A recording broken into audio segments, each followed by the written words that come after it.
What's going on, lunatics? We are in the bait laboratory, but we're not making tackle today.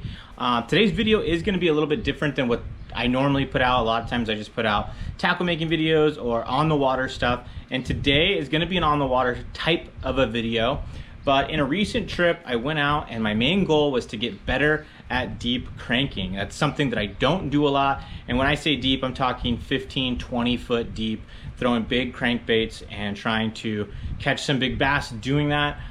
It's not the most widely used technique out here in San Diego. However, it does have its moments where guys will catch really good fish. So I didn't have the highest of expectations. I didn't know if that was really what the bite was or anything like that, but I knew that I wanted to go out there. I wanted to locate some offshore structure, throw these deep crankbaits and just see what happens, because I knew at least, even if I didn't catch anything, the mechanics of finding the rock pile, casting out there, using my electronics, grinding that bait over the rocks, learning how to not get snagged, learning how to, try to prevent myself from getting snagged, or when you do start to feel yourself getting snagged, how you can kind of let up. All those different factors come into play when you're trying to learn a new technique. So that's what my main goal was in this recent trip. And what I want to do is I want to walk you through all of that stuff that I was doing in that video, so that way it can help you guys when you go out and you want to either learn a new technique, maybe learn deep cranking yourself. But that's what today's video is all about. I caught 4 fish total in that morning trip, and then my family met me out the lake, but I got 3 of those fish catches on camera. So I want to walk through the equipment I was using, how I was locating the spots that I was fishing, and just the mechanics of what I was doing in order to hopefully help you guys out and speed up your learning curve. And if you're new to the channel, I really want you guys to subscribe, because I want to provide as much value to all the viewers as possible. And as always, all the links to all the stuff that I'm talking about in today's video will be linked in the description down below. Discount codes and all kinds of good stuff is down in the description, so I really want you guys to take a look at that. So when I was out there deep cranking, what I mean by that is I was cranking in 15 to 20 foot of water. And one of the main baits that I was using out there was a Cloud 9 C20 by 6 cents. This is the lavender citrus color. This is not the color that I was using out on the lake. However, I think this would have been a very good substitute. The color that I was using out on the lake was wild shad. It's one of my favorite 6 cents colors. The reason I have this one with me today is because I don't have my boat here. I don't store my boat at my house, and I don't have any of those wild shads available to showcase. But I wanted to give you guys a picture of at least the C20 crankbait in a good shad pattern. And this lavender citrus color is a great option for you guys to get for yourself and cast out there, grind it over some deep rock piles and some deep structure and catch some of those deep crankfish. And this lavender shad color would be a perfect one. I'll link this one down below, and I will also link the wild shad color that I was throwing in the video, and you'll see it a little bit better when you see some of the fish catches coming up in this video. But the first thing I wanted to show you was this lavender shad C20. The other bait that I was using was the wild shad in the C15, which is a 15-foot crankbait. The C20 is a 20-foot crankbait. So that's the easy way to know how deep these baits go in the Cloud 9 series from 6 cents. Is basically you have C10, you have the C15, the C20, the C25. All those numbers associated with the C are kind of the range of depth that you're gonna hit with that crankbait. For example, this C20 is 1.6 ounces and it dives 16 to 22 feet. So that's gonna give you a good indication on what your depth range, obviously line size, rod, reel, how far your cast is, all that stuff's gonna be a factor in determining how deep your specific crankbait will get. So I took that crankbait out of the package, and as you can see, it kind of has this lavender blue up on the top. Then it's got the white on the sides, and then it has a nice chartreuse belly on it. I almost wish I had this color out on the water, because I think that this would have been a great color. I really like that chartreuse on the bottom, especially when it gets deep, because you got to imagine 20 foot deep. The colors that you would use shallow or in clear water are probably going to be different than what you're using down deep. But a lot of times they are the same. I think shad patterns are pretty universal. You can use those shallow, you can use those deep, because they're lighter, and sometimes that lighter color is going to be able to penetrate that dark water that's down in 20 foot Also, some of those brighter patterns like your chartreuses, your chartreuse and blue, maybe your black and your blue, stuff like that could also be good down deep. What I really like about this is that chartreuse on the bottom. I do like the chartreuse like in the wild shad that it has along the side right here, but this is a great color. But one of the other features I want to talk to you about on this crankbait is the rattle. It has basically like a knock. So I'm gonna get this close to the camera and kind of shake it for you. Hopefully you guys heard that. Do it one more time. So that's what those fish are going to hear down in that depth. Not only is this bill going to be going along, hitting the bottom, hitting those rocks or whatever's down there, but it's also going to have that rattle, that knock to it. So it's going to give you a good, unique sound down deep in the water.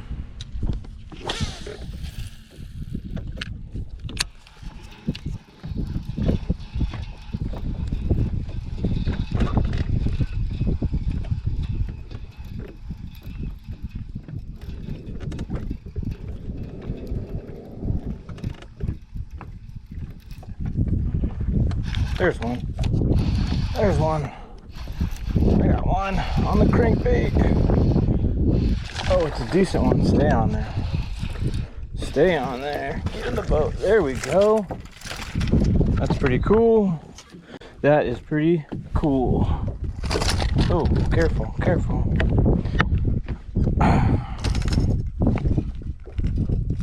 So let's talk about some of the equipment that I was using in this recent trip that I'm talking about while I was trying to kind of figure out this deep cranking. And one of the rods that I highly recommend for this deep cranking is the 711 Lux casting rod. This is a great crankbait rod for the Cloud 9 series. It's just a great all-around crankbait. It has a nice whip to it, so you're gonna be able to cast these things a mile. It's got a nice moderate bend in it. It's got enough play in that rod tip, so it's not gonna be a huge workout grinding these deep crankbaits down into those deep depths and knocking them off the rocks and all of that. So that's a great crankbait or crankbait rod that I would highly suggest you guys getting if you're going to do some of this deep cranking. That 15-foot crankbait, that 20-foot crankbait, those are great options for that rod. The 10-footer is going to be great on that 711 rod as well. So the other rod that I was using in the video was the 7'2" medium heavy moderate action casting rod. It's the Lux model.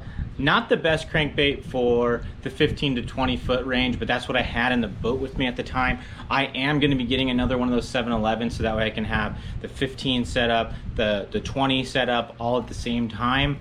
The 7.5 movement crankbait rod would be another good option, the Lux model. I think it actually is a 7.4 to be a matter of fact, but that would be a good option to throw for some of those 10 to 15 foot crankbaits as well.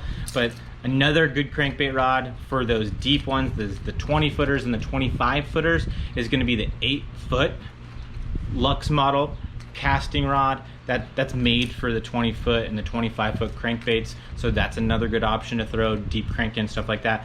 I am going to be getting another one of those 711 crankbait rods because I want to be able to have a couple rods on the deck, because sometimes you find an area that's 15 foot, the other time you're going to find it in the 20 foot. So it's nice to have the options and not have to change baits. You just have to pick up a different rod, start casting to that different depth range. So when we're talking rods and reels and line, all that stuff does matter when it comes to deep cranking and cranking in general. The heavier the line size, the shallower that bait's gonna run. So if you had 15 to 20 pound test throwing one of these baits, you might only get it to that 16 foot range. When if you had 12 or even 10, you might get it down to that 22 or 25 foot range in this 20 foot crankbait. So line size does matter. Having too stiff of a rod is gonna make it a very, very difficult, almost like a workout fishing that crankbait, because it's going to give you so much pull, so much drag in the water. So having the right equipment is important. In this video I had two different reels. I had the Shimano SLX, and I believe it had 10 pound test on there. Not the ideal line size, but it's what was on that reel. I would generally go with probably like a 12 to a 15. I've heard of guys throwing some of these real deep cranks on straight braid. I like the fluorocarbon.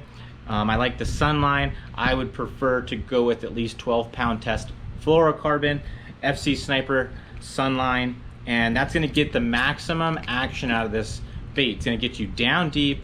in my opinion, it's got enough strength to it that you're not going to be breaking these off. You're not going to be breaking fish off. You are going to need to retie quite a bit because you are going to get some of that line chewed up from the bill. That's just part of crankbait fishing. So you got to pay attention to your line, and you've got to retie pretty often. If you're worried about that, you could always go up in line size, but like I said, going up in line size is going to be a factor, and that will affect the actual depth. It's going to affect some of the action of your bait. So keep that in mind when you're picking your line size. The other reel that I was using was the Daiwa Tatula SV in the 6:3:1 gear ratio. I really like that 6:3:1 gear ratio when I'm cranking. Guys used to throw 5:4:1 or in that 5 gear ratio range. I don't need to go that slow, but I don't like having a high speed 7.0:1 or 7.3:1 gear ratio reel because I tend to fish it too fast, and I want to be able to slow down enough to really keep this bait in that strike zone longer and grinding it on the bottom in order to get those strikes, give those fish more time to go get that bait. But there are times when you're going to want to reel it faster, so that way they just react instead of being able to maybe see the bait, determine that it's not a real bait fish or something like that, and maybe not fish it. So I think you've got to play around with your retrieves, but generally speaking, I need to slow down when I'm cranking rather than speeding up.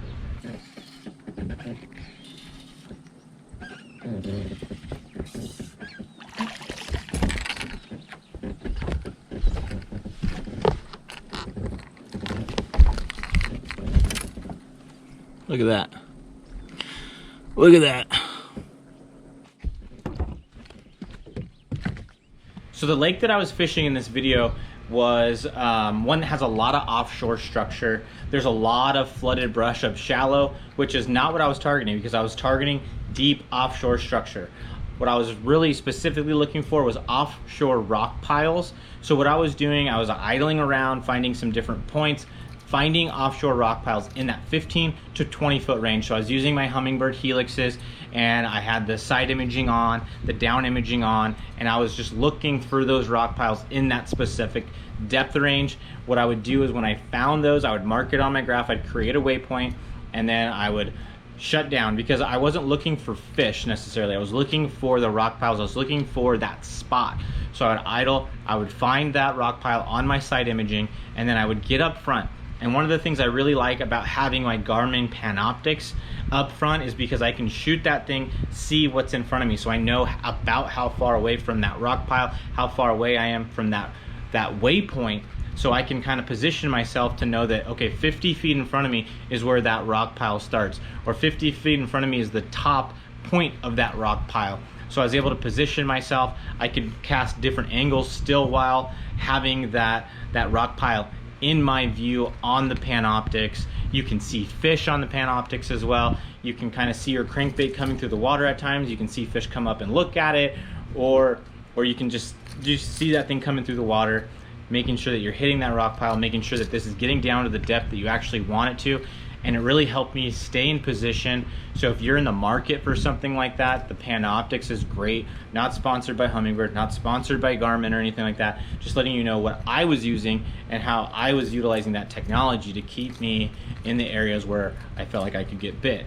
So something else I want to touch on when it comes to the Humminbird units is set up your casting rings. I didn't know about that until I was told by another angler that's fishing the FLW Tour, who told me about the casting rings. The casting rings are great because you can set up a ring around your waypoint that tells you how far away from your specific waypoint you are. I have mine set up at 50 feet, so I know that when my boat on that mapping is sitting on that line, I am 50 feet away from my waypoint. You can set it up further, you can set it up closer, you can have a range of how far out you want that ring to be, but those are very helpful because it gives you an idea of how far away you are from that piece of structure that you're trying to target. So definitely look into how to set up those casting rings without being on the boat going through the fish finder. I don't know exactly how to tell you step by step to go through there, but I had to look it up myself and set that up. Pretty simple process on those Humminbirds, but I definitely recommend you setting that up on your unit if you run Humminbirds.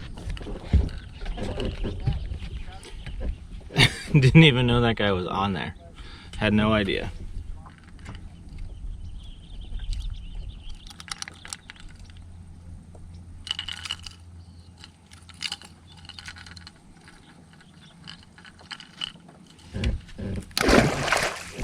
that's gonna do it for today's video. I really appreciate you guys watching, but before you go, do not leave at this point. Make sure to check out the description and use this 6 cents discount code. Go find some crankbaits for yourself. Find some apparel, some soft plastic, some rods, whatever you need to add to your tackle arsenal. Check out 6 cents. Use my discount code LUNA10. Another great option for you guys is omniafishing.com. You can use my code LUNAFIRST15 and take advantage of the awesome 6 cents tackle that they have in stock there as well. They have some square bills, they have some jigs, they have some soft plastics, they got some of the 6 cents tackle bags as well. But those are great online retailers, and obviously if you like to support your local shops, go get you some 6 cents baits and use some of the stuff that I talked about in today's video to help you catch some more offshore crankbait fish. I hope this video was helpful for you guys. I hope this kind of gives you the ability to go out, try to do some of this yourself. Go pick up some crankbaits, get the right equipment. Make sure to check out the links down below so that way you can get dialed in and have the right equipment when you go out and go deep cranking. And again, I really hope you enjoyed today's video. If you're new to the channel, please subscribe to my channel. I'd really appreciate it if you did that. Also, if you have any questions, feel free to leave a comment down below. If you just liked the video and you just want to say hi, whatever, make sure to leave a comment down below. I'd really appreciate if you give me a thumbs up. All that stuff really helps me get in front of other people so we can grow this channel and we can do more videos and put out more and better content. So again, thanks for watching today's video. I really appreciate it, and I'll see you guys next time. Later.